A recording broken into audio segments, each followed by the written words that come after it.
Et j'aime ce passage dans Proverbe 4, verset 7. Voici le commencement de la sagesse. À qui est la sagesse? Et avec tout ce que tu possèdes, à qui est l'intelligence?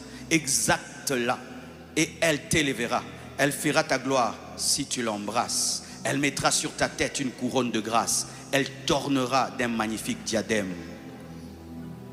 Si tu dois casser ta caisse, que ce soit pour la sagesse et l'intelligence, acheter des livres, étudier. Aujourd'hui, tu peux étudier en présentiel et en ligne. Étudier. Allez auprès de ceux qui connaissent. Apprenez. Apprenez auprès de ceux qui ont plus d'expérience que vous. Ne bombe pas le torse devant quelqu'un qui a plus d'expérience que toi. Demande la connaissance. Lisez la Bible. Lisez des livres profonds. Écoutez des livres en audio.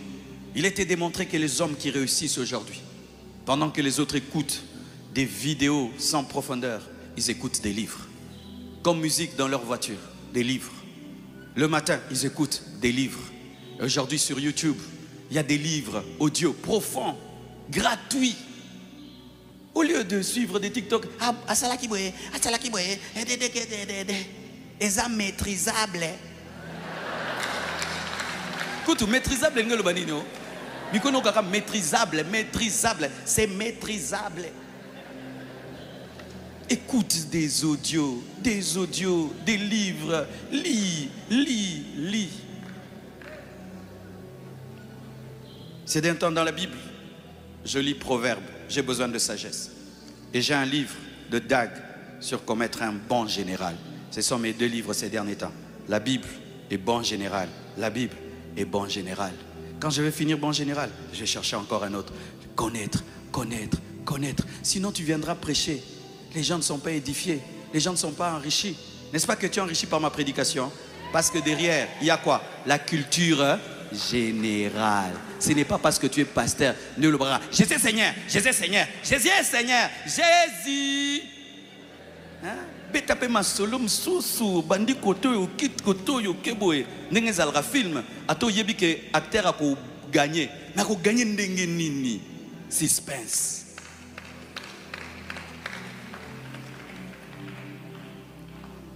Maîtrise ton art, maîtrise tes compétences, développe tes compétences, maîtrise ton travail. Tu es un journaliste, deviens un grand journaliste. Tu es un musicien, arrête de dire tout le temps le longongo n'angeza bien té.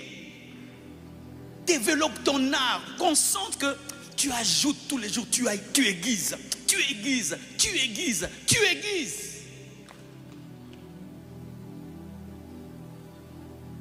Un jour,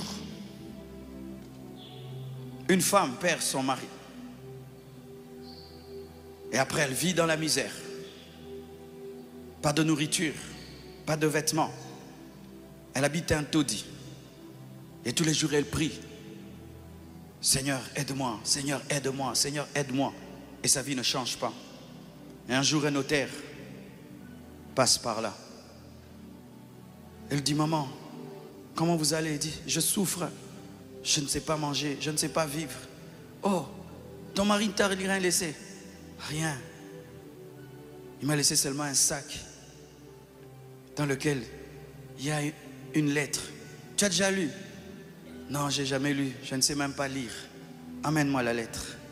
On ouvre ce sac qu'elle avait caché sous son lit. Et quand on ouvre, la lettre disait, va dans telle banque, tel compte. Tout ce qui est dedans est à toi. Lorsqu'on va là-bas, il y avait tout pour qu'elle ait une bonne vie. Et beaucoup d'entre nous, nous sommes comme cette femme. Dieu a écrit une lettre. La Bible, nous ne la lisons pas. Des hommes intelligents ont écrit des bons livres que nous ne lisons pas. Des hommes intelligents libèrent gratuitement leurs connaissances. Nous sommes dans des blagues, des vidéos, des blagues. Et notre vie est détruite. Ce n'est pas la faute de celui qui a écrit. C'est la faute de celui à qui la lettre a été adressée. Il y a longtemps que ta vie aurait changé si tu avais ouvert le sac et si tu avais lu ce qui était écrit. Il y a longtemps que ta vie serait changée si tu avais connu ce que tu devais connaître pour avoir ce que tu devais avoir. Un ami à moi, le pasteur Nguy Netcham, a voyagé Il va dans un hôtel et là, on lui donne tout ce qu'il faut. Et il monte, il se tient devant sa porte, il cherche à l'ouvrir. Elle ne s'ouvre pas. Et il reste là. Il dit, c'est quel genre d'hôtel? Et puis une femme de chambre qui le voit là traîner devant la porte. Elle dit, monsieur, je t'ai vu longtemps traîner devant la porte. Que se passe-t-il? Il dit, non, cet hôtel, ils ne m'ont pas donné la clé. Et la dame lui pose la question, est-ce qu'on ne t'a pas donné une carte? Elle dit, une carte? Oui, il y a ça, ils m'ont donné ça. Mais c'est la clé. Il dit, comment la clé? Ça, c'est une carte. La dame prend la clé.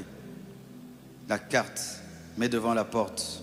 La carte magnétique, boum, elle s'ouvre. Il s'est senti ridicule. Malgré toute son onction, il ne savait pas qu'il y avait des cartes magnétiques. Et il y a beaucoup de gens aussi. Vous êtes devant la porte de vos destinées. Vous ne savez pas les ouvrir parce que vous pensez que les clés sont toujours des clés métalliques alors qu'aujourd'hui, ce sont des clés magnétiques. Quelqu'un connaît ce que tu ne connais pas. Et si tu t'humilies devant lui, il te permettra d'entrer là où tu dois entrer. Lui, il sait que c'est une clé, mais toi, tu penses que c'est une carte. Apprends à t'humilier devant celui qui connaît. Même si c'était une femme de ménage, elle connaissait ce que le prédicateur ne connaissait pas. Ton problème, c'est que tu es tellement gonflé et que tu penses que tu connais tout partout, alors qu'il y a des gens qui connaissent ce que tu ne connais pas. Cette femme lui a permis d'entrer dans le repos parce qu'il avait besoin de mise à jour. Il pensait que la clé est comme la clé qui est dans sa tête, alors qu'il y avait des nouvelles clés. Ton problème, c'est que tu n'as pas de mise à jour.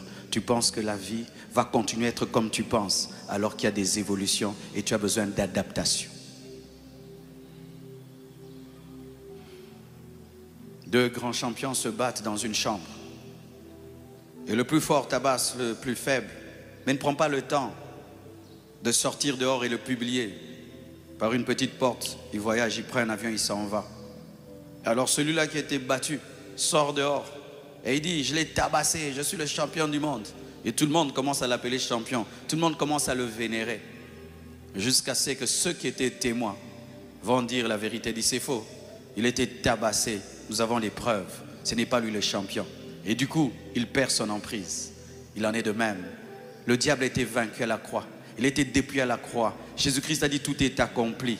Mais il y a des hommes et des femmes qui ne le savent pas, qui sont encore sous l'emprise de la sorcellerie, des œuvres des ténèbres, parce que personne n'a dit ce qui s'est passé dans la chambre. Mais toi, tu as reçu la révélation de ce qui s'est passé dans la chambre. Tu as la révélation que Jésus est Seigneur. Tu as la révélation que Jésus a vaincu le diable. Tu as reçu la révélation que Jésus-Christ est élevé au-dessus des ténèbres. Allez proclamer cela. Allez l'annoncer. Allez le dire, que le diable était vaincu, que le monde des ténèbres a été vaincu. Allez le dire, qu'ils ne doivent pas avoir peur de la sorcellerie. Allez leur dire qu'ils ne doivent plus avoir peur de la magie, que celui qui est en l'homme lorsqu'il croit en Jésus est plus fort que celui qui est dans le monde. Allez proclamer que Jésus-Christ est sorti vivant du tombeau. Allez annoncer que Jésus a vaincu le péché et la maladie. Allez le dire. C'est pourquoi nous ne devons pas seulement avoir des pasteurs et des apôtres à l'église.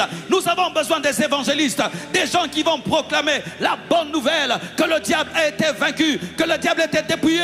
Je ne veux pas seulement être le pasteur qui engendre des apôtres, des prophètes et des pasteurs. Je veux aussi engendrer des évangélistes qui sortent dehors comme Renard Banquet, qui sortent dehors comme Osborne pour annoncer l'évangile. Donne-moi l'amen, hein?